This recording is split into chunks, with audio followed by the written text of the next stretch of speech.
Assalamualaikum warahmatullahi wabarakatuh. Perkenalkan nama saya Imadi Hafizi dengan NIM 230430078. Saya akan presentasi soal sebuah proyek di mana studi kasusnya itu adalah usaha kopi bubuk kemasan yang memproduksi uh, kopi dalam bentuk kemasan. Ya. Saya mau analisis secara finansial itu seperti apa. Nah, sebuah usaha kopi ini berencana melakukan sebuah investasi pada penambahan mesin roasting dan grinding kopinya untuk memproduksi kopi bubuk kemasan. Nah, proyek ini itu direncanakan berlangsung selama 5 tahun. Nah, sini kita bisa lihat komponen dari proyeknya atau data proyeknya adalah investasi awal atau tahun nolnya adalah 420 juta, biaya operasional dari tahun 1 sampai tahun kelima ya, setiap tahunnya itu konsisten 130 juta, pendapatan adalah 320 juta per tahun dengan tingkat bunga 10% dan nilai sisanya adalah 40 juta di akhir tahun kelima. Oke, kali ini kita mau analisis secara finansial apakah proyek ini sebenarnya layak dijalankan atau tidak. Jadi kita bisa hitung analisis finansialnya. Jadi ini perlu ya untuk melihat apakah proyek itu layak atau tidak dijalankan. Jadi kalau kita mau hitung soal cash flow atau arus kas yang masuk di proyek ini, kita bisa dapetin dengan rumus pendapatannya dikurang biaya operasional. Jadi cash flow tahunan itu di sini ada 320 juta, yang dimana itu adalah pendapatan per tahunnya konstan, kurang 130 juta, yaitu biaya operasional setiap tahun, dari tahun pertama sampai tahun kelima proyek. Didapatkanlah hasil sekitar 190 juta per tahun. Dan ini berlaku untuk tahun pertama, kedua, ketiga, keempat, dan kelima. Tetapi di tahun kelima, cash flow inflows yang masuk itu ada tambahan daripada nilai sisa sebesar 40 juta. Jadi ditambahkan ya, cash flow tahunan ditambah nilai sisa sebesar 40 juta yang didapatkan di akhir tahun kelima ini menjadi 230 juta. Kita bisa lihat nih tabel nilai net present value dengan bunga plus 10% itu seperti ini dari mulai tahun pertama sampai tahun kelima. Setelah saya total PV-nya adalah 745 juta. Jadi kalau kita hitung net present value-nya, total PV-nya ini dikurangi investasi awal yang kita keluarkan sebesar 420 juta ini. Ini dapatlah hasil sekitar 325 juta. Yang mana ini nilai NPV-nya lebih besar daripada nol. Artinya secara finansial, base-nya memang proyek ini layak untuk dijalankan. Seperti itu. Oke, sekarang kita mau hitung internal rate of return atau IRR-nya. Ini buat mengukur seberapa efisien atau seberapa berpotensi profitabilitas suatu investasinya. Nah, jadi dengan nunjukin tingkat pengembalian tahunan seberapa besar itu. Jadi untuk menghitung IRR ini kita butuh dua tingkat bunga untuk menghasilkan nilai NPV positif dan negatif. Di sini tingkat bunga yang pertama saya pakai 30% dan yang kedua adalah 40%. Nah, NPV yang 30 atau tingkat bunga 30% ini akan menghasilkan NPV positif nantinya, dan yang kedua ini 40% akan menghasilkan NPV negatif. Jadi kalau kita hitung atau kita ganti tingkat bunganya menjadi 30%, maka tabel PV-nya itu terlihat seperti ini dari tahun pertama sampai tahun kelima. Ini tetap sama ya, cash flow tahunannya adalah 150 juta dan di tahun kelima ada 230 juta karena ada penambahan nilai sisa tadinya. Yang berubah hanya di sini, bunganya tadinya 10% jadi 30% gitu ya. Jadi setelah kita hitung-hitung segini ya total present value-nya sebesar 473 juta 410.000. Jadi kalau kita hitung nilai NPV-nya atau net present value-nya, kita kurangin total PV dikurang biaya investasi awal sebesar 420 juta. Hasilnya adalah NPV positif ya 53 juta 410.000. Nah, berbeda dengan tingkat bunga 40% yang kita ganti aja di sini. Ini semuanya tetap sama. Present value-nya lebih kecil, yaitu totalnya adalah 393 juta 900.000. Jadi kalau kita hitung net present value-nya, 393 juta 900.000 ini dikurang 420 juta ya nilai investasi awalnya. Jadi minus 26 juta 100.000. Jadi kita udah ada NPV positif, kita juga udah ada NPV negatif gitu. Nah di sini kita mau hitung internal rate of return-nya dengan rumus ya ini tadi.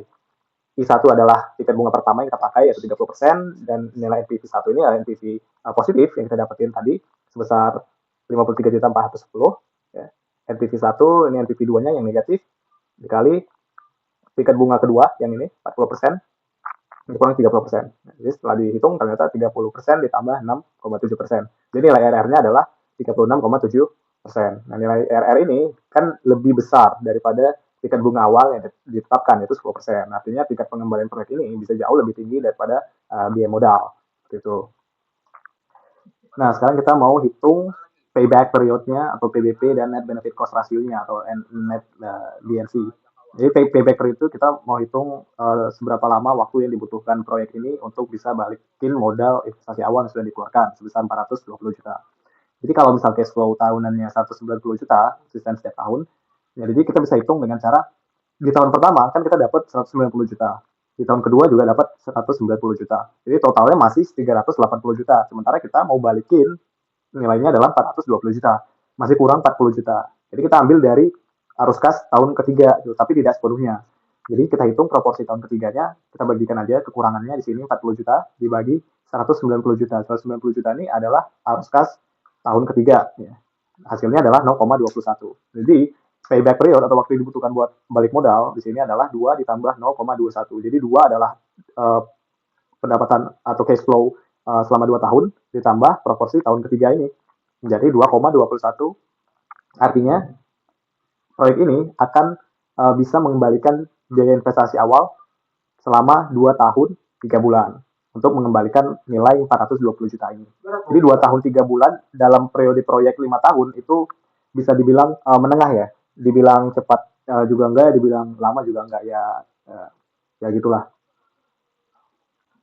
Oke, sekarang kita mau coba hitung analisis sensitivitas proyek. Gimana kalau misal begitu proyek ini dijalankan terjadi perubahan kondisi ekonomi ya, bahwa itu perubahan biaya operasional, pendapatan, ataupun misalnya ada keterlambatan proyek. Kita mau lihat apakah proyek ini tetap masih bisa dijalankan atau tidak. Karena kondisi sebelumnya memang nilai NPV-nya itu lebih besar dari nol. Berarti kan secara finansial ini proyek ini layak untuk dijalankan. Nah, jadi kita coba dengan 3 contoh uji di sini. Yang pertama, gimana kalau misal terjadi kenaikan biaya operasional yang sebesar 15%. Terus gimana kalau misal terjadi penurunan pendapatan sebesar 10% dan terjadi keterlambatan proyek. Misalnya pendapatannya baru masuk di tahun kedua. Ya. Nah, kalau misal terjadi kenaikan biaya operasional sebesar 15%, ya, berarti tadi kan biaya operasional awalnya 130 juta per tahun. Nah, 15% dari 130 juta itu adalah 19 juta 500. Nah, jadi biaya operasional yang baru terjadi penambahan nih 130 juta ditambah 19 juta 500 jadinya 149 juta 500 ribu. Nah, jadi kalau kita hitung arus kas barunya 325 juta dikurang 149.500 hasilnya adalah 175 juta 500 ribu. 325 juta ini adalah NPV awal ya. Jadi tetap jadi cash flow tahun kelimanya di sini kita tambahin aja cash flow barunya ini 175 juta, 500 ribu ditambah nilai sisanya 40 juta. Jadi sebesar 215 juta 500 ribu. Jadi kalau misal kita buat tabel present value-nya itu jadi seperti ini. 175 juta, konsisten 1, 2, 3, 4. Dan di tahun kelima ada sedikit penambahan dari nilai sisa ya. Makanya dia beda sendiri 215 juta 500 ribu. Jadi total present value-nya sebesar 690 juta dikurang 420 juta yaitu biaya investasi awal. Hasilnya adalah 270 juta. Artinya, kalaupun misalnya terjadi kenaikan biaya operasional 15%, nilai NPV-nya masih lebih besar dari nol, artinya masih tetap layak. Ya, jadi tidak terlalu berpengaruh signifikan. Nah, sekarang kita lihat bagaimana kalau misal terjadi penurunan pendapatan sebesar 10%. Jadi pendapatan awalnya kan 320 juta per tahun. 10% dari 320 juta adalah 32 juta. Berarti pendapatan barunya kita kurangin aja 320 juta dikurang 32 juta jadinya 288 juta. Kita hitung ulang lagi cash flow barunya atau arus cash barunya 288 juta dikurang 130 juta. 130 juta itu adalah biaya operasional awal. Nah, berarti cash flow tahun kelimanya 158 juta ini ditambah nilai sisa 40 juta yaitu 198 juta. Jadi seperti ini kalau kita lihat tabelnya dapatlah total PV 623 juta 660 ribu. Kalau kita hitung ulang net present value-nya total PV yang ini kita kurangi dengan biaya investasi awal 420 juta. Hasilnya adalah 203 juta 660 ribu. Masih lebih besar juga dari nol. Artinya walaupun terjadi penurunan pendapatan sebesar 10%, proyeknya ini masih tetap layak untuk dijalankan. Dan skenario terakhir nih, contoh ujian terakhir, gimana kalau misal terjadi keterlambatan proyek dan pendapatannya baru masuk di tahun kedua. Jadi pendapatan tahun pertama tuh sama sekali tidak ada atau 0 rupiah.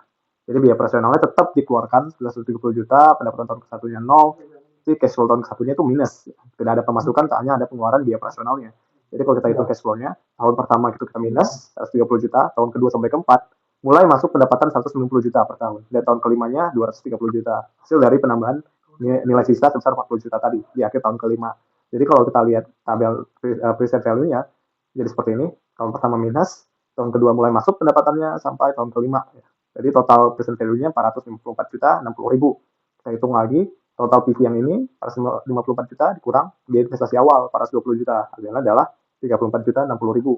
Jadi keterlambatan proyeknya ini menyebabkan nilai NPV-nya makin kecil. Makin lambat makin terjadi keterlambatan di proyek ini, misalnya pendapatannya baru masuk di tahun ketiga atau keempat ya, ini nilai NPV-nya bisa nol atau bahkan lebih kecil dari nol atau negatif gitu ya. Tapi di sini nilainya 34 juta 60 ribu. Artinya proyek ini masih layak untuk dijalankan walaupun terjadi keterlambatan proyek. Nah, kesimpulannya adalah dari 3 contoh uji yang tadi, dari usaha UMKM yang saya analisis, ternyata tidak sensitif terhadap perubahan moderat ya pada biaya operasional, pendapatan maupun keterlambatan proyek. Nah, tadi kita udah uji ternyata masih tetap layak ya karena NPV-nya tetap positif atau lebih besar dari nol. Jadi itu saja yang saya sampaikan. Terima kasih. Assalamualaikum warahmatullahi wabarakatuh.